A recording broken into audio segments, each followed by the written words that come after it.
Happy holidays everyone! So welcome again to our mini vlog, and today pipicture naman natin ating 200cc farm. Okay, this is the red type. Ayan, sa may kita mo. Alright, so shoutout po pala kay Sir Mark ng Rizal. Sir, nandito na yung unit mo at i-check lang po natin siya.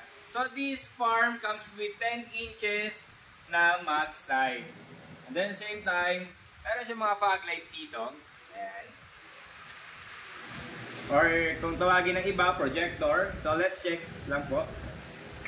Okay, so this is the low, the high, and low. Okay, oh.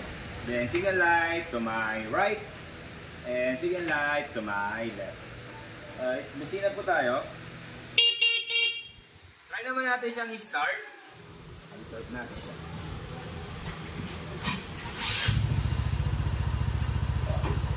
Okay, one click. Forward po tayo.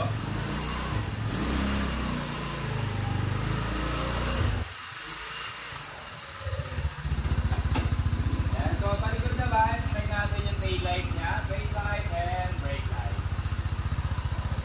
Signal light to my right, and signal light to my left. Okay, ang kagandahan din po pala sa ating farm, meron siyang loading dito. Okay, yung loading capacity niya up to 400 kg or 300 kg. Alright, yan. So, ulit, sa lahat po na nagnanais sa magkaroon ng ganitong klaseng unit ng UTV Farm, i-check nyo lang po yung comment section para sa ating mga details and mga available contacts.